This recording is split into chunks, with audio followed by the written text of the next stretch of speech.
Welcome back to Theresa's Dev. My name is Theresa and I'm very much alive and I don't know how. But before I get into that, like I say in every video, if you are new here, hello, my name is Theresa. I have an awful fucking mouth. If you do not like hearing colorful language, then this is probably not the place for you. Which is totally fine, because there are a million and one other fucking boring ass YouTubers out there, so feel free to watch one of them. Pretty sure you'll get everything that you need. I'm gonna put a time code right here. If you don't want to listen to my spiel, my bullshit, totally understandable, because not everybody has fucking 5 minutes to waste, and I totally get that. So I'll leave a time code here where you can jump to the swatches and the looks and my overall opinion and thoughts on the palette. So enjoy. I don't even know where to begin.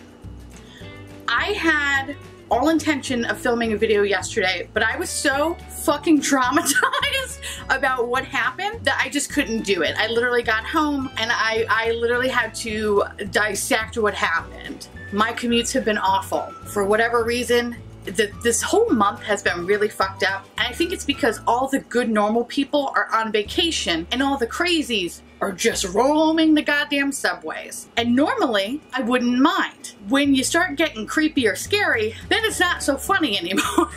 So it's actually a little funny now, but at the time it was actually completely terrifying. So I'm on the train, it's fairly crowded, you know, but I have a seat. You know, so I'm listening to a podcast this time and I'm playing Candy Crush like I do every night, because it's the only thing that will make my brain shut off and I can just decompress my day by crushing some candies. And it's a guilty pleasure of mine. So I'm sitting on the train. There are 2 seats, right? So it's the 3 seats and the 2 seats. Every seat's filled. So I'm on the 2-seat side. So I'm kind of actually angled because I'm a big girl, right? I'm not gonna fucking cram in on somebody. So I'm kind of like sitting off where my legs are kind of like out a little bit this way. So I'm not like crushing the fucking woman next to me. And what I'm about to tell you is completely true. It is very much true. This is something that you're gonna tell people forever and ever, and they're still not gonna believe you. But you're gonna know deep down inside that it actually fucking happened, and the people on that train were witness to it. So there I am, playing Candy Crush, living my best life. In the corner of my eye, I see a fucking thing rush at me.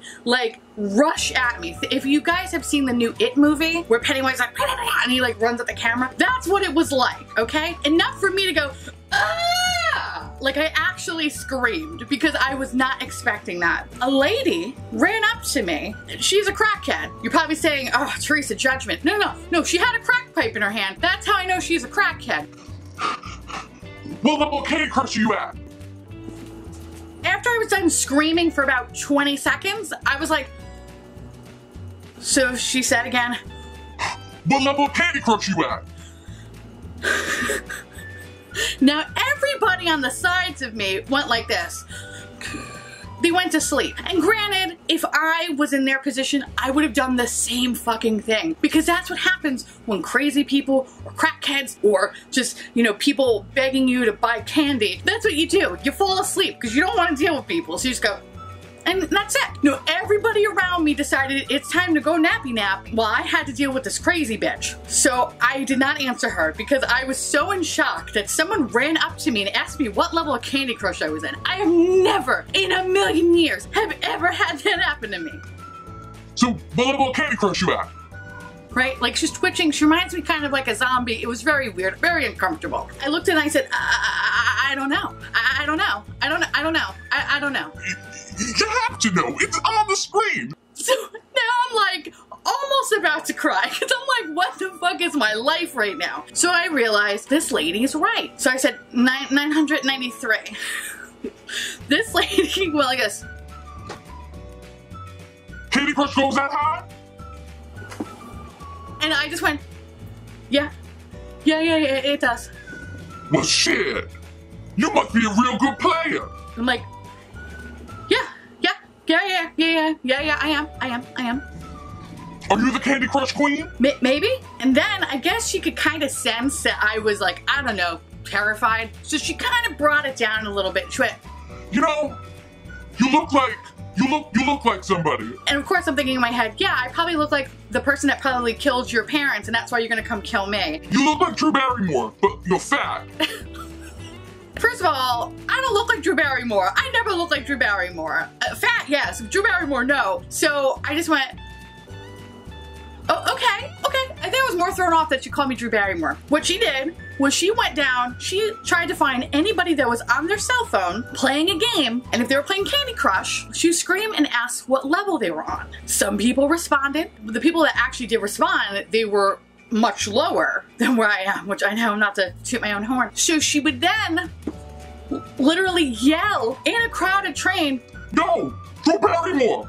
You're beating them! and I'm like, you fucking kidding me? Everybody just like would not make eye contact with me. They did not want to share in the story. This is not real. This is not happening. Literally, she went up to all these people just asking them what level they were at. When it was known that I had a higher level, she would just keep screaming, Yo! Drew Barrymore! You're beating them! and I was just like... So, then the train kind of gets stuck. Yeah, it gets stuck because it tends to do that now. I don't know why. I think it was just the Lord punishing me for leaving work 5 minutes early. Needless to say, now I'm stuck in between two stations while this lady is running around terrorizing people, asking them what Candy Crush level people are at. For 25 minutes. 25 minutes. And finally, she kind of came over to me and she's like, You're real good. You know that, right? You're real good. Like, you should get some money for that.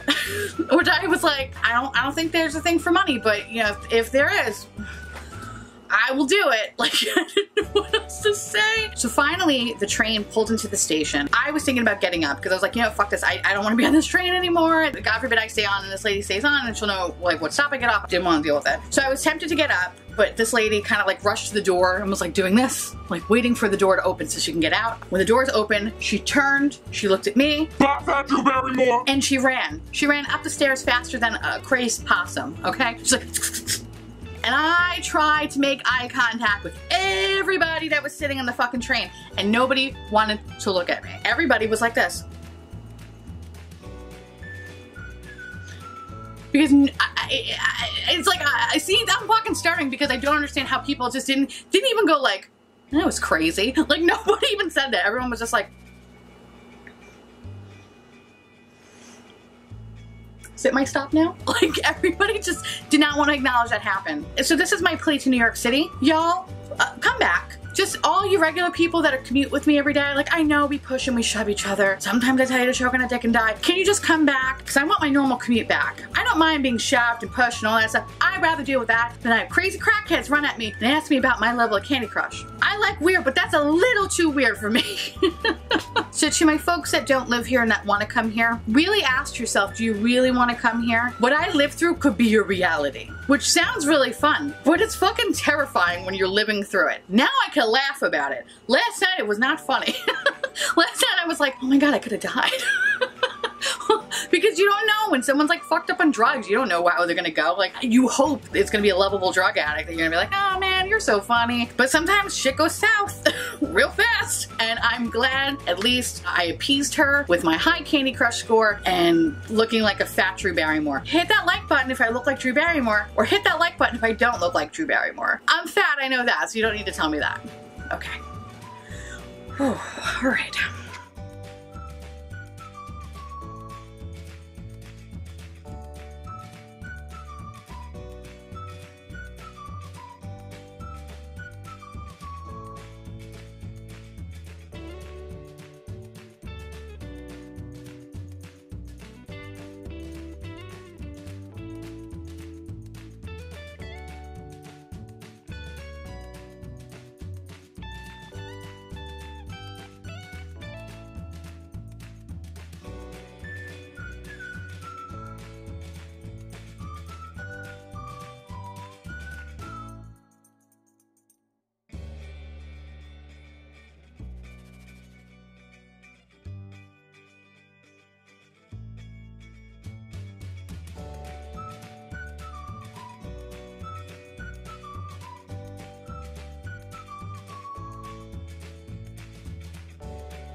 Here are the things that I liked about this palette. I like Hush Hush. I like Pizzazz. Everything else is fucked up and garbage and I hate it and it's disgusting and it's shit. And if you actually had a good experience, I fucking applaud you. I have the palettes that say V2 on it. This palette was messy. Nothing was working right. Nothing blended. Today, however, what I used, I did a very simple look and I stuck with the colors that I knew was gonna work. I tried in the corner using Sparks and Mystic and that shit lifted right up. And I actually have a little bit of a video which I'll show you now. But you can tell I have like this permanent bald spot all fucking day. I don't know why, but for whatever reason, the darker shadows in this palette do not want to stay on my lids. They just don't. Prime my lids the way that I primed them the whole time that I've used every palette, and for whatever reason, it's between this and Ring the Alarm, I had that effect. So it's like whatever these shades are mixed with these shades, they just don't work, which sucks because they're beautiful shades. Wow, this is like the same fucking palette. I didn't have a good experience with it. Like I said, the darker mattes not stay on my lid, just didn't want to. They would be patchy. If I would try to like blend them out, it would just look like a mess. This shade, Buried Treasure, that's disgusting, okay? That is like in line with that Dose of Colors one, except somehow worse. I don't even know how that's possible. It looks like I just decided to take like a cigarette out into my eye. Like that's what it looked like. I was like, what is this? Gem? That I had a lot of issues with. It was just messy. A lot of the shimmer shades I felt were fucking chunky as all hell, where it was actually fallout. Fallout. I've never experienced that with any of the shimmer shades in the original Jaclyn Hill palette. So that's why I'm like, this can't be the same fucking formula. Here's the deal. I didn't like this. If I had to rate any of the palettes, it'd probably be Armed and Gorgeous is #1. Just get Armed and Gorgeous.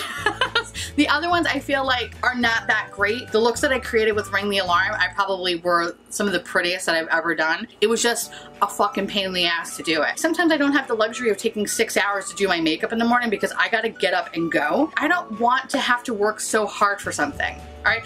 I'm out of school. I don't want to go back into school. All right, I'm done. Guess it may be Armed and Gorgeous. This and Dark Magic may be tied. And then this one would be like, don't even fucking bother. Don't even bother with this palette. This is garbage. I don't think this is the same quality. I think there's a lot of inconsistencies. I think every palette has at least 1 or 2 really good shades. Armed and Gorgeous for me was like my favorite one. And the only thing that didn't work for me very well was the Access shade. It's not the yellow that I like per se. You just have to build it up. And bitch, I don't got fucking 3 hours to be building this shit up. That's probably my only bum shade out of that palette. All right, let's put all these guys together, right? There are a lot of similarities, a painful amount of similarities, especially between Armed and Gorgeous and Ring the Alarm. There are so many orangey shades. They could have edited this down a lot. This green shade, Top Secret, to possibly this green shade, even though Top Secret is far better than Potion, it still looks pretty much identical. Do I recommend it to you? Probably not. If I'm gonna be completely honest with you guys, no. If I can go back in time and somehow stop myself from purchasing this, I would. Because even as much as I love that Armed and Gorgeous palette and a handful of other shades in the remaining palette, it is not worth the price tag. Considering I have used other eyeshadows from other brands that have been cheaper and far better quality. If you do not own this palette, just get this palette. Do not get the other palettes. That's it. That's all you need. That's it. You don't need the other ones. I don't think they're worth it that much. If you are going to purchase this, and you're only going to purchase 1 or 2 palettes, go to Ulta and purchase this. Do not purchase this from Morphe, because if you do not like it, at least Ulta has an amazing return policy. Yeah, I guess that's about it. It's just really sad because I really was looking forward to this launch when it initially was announced back in July. Super sad that it, you know, got pushed back because of XYZ. I was actually really like happy, kind of commending Morphe and Jaclyn Hill for like scrapping stuff because people weren't having the same experience with it and they wanted it to be amazing like her original palette. To only find out that, I guess logistically, it's probably not the case and it was because of this stupid lawsuit perhaps. The point is, no one really is going to know the truth until actually the truth comes out, and even though I think there are some really good bone collectors out there that are kind of like digging away at this, nobody really knows the truth until it actually officially comes out, and who knows if it will actually ever really come out and why these palettes are so vastly different from consumer to consumer. It just sucks, and it really makes me as a consumer question whether or not I really want to purchase anything from Morphe in the future, only because if I'm gonna have the same kind of experience that I had with these palettes, you sure as hell know I'm not gonna be purchasing anything else. Unless it's like a palette full of yellow, then yeah, I will definitely take the plunge in that because I'm always on the hashtag quest for yellow. I'm so curious to know what you guys think, and I know a lot of you have been very vocal in the comment section whether you're going to purchase this or whether you have purchased it and had a horrible experience with it or you had great experience. Please let me know. I really have my fingers crossed for you guys that if you are going to be purchasing it, that you get the good palettes, because nothing is more disappointing than spending your hard-earned money on something that's just not that good. But whatever, it is what it is at this point. So on that note, I'm mentally exhausted, by the way. That story time just fucking took it out of me. I want to say thank you so much for watching. I truly appreciate it as always. Feel free to like, comment, hit that subscribe button, it's free, and hit that bell icon for notification of all my future posts. And follow me on Instagram. Right now it's pumpkin season, so I'm sorry in advance. And yeah, I guess that's about it. So I will see you little pumpkins later. Bye.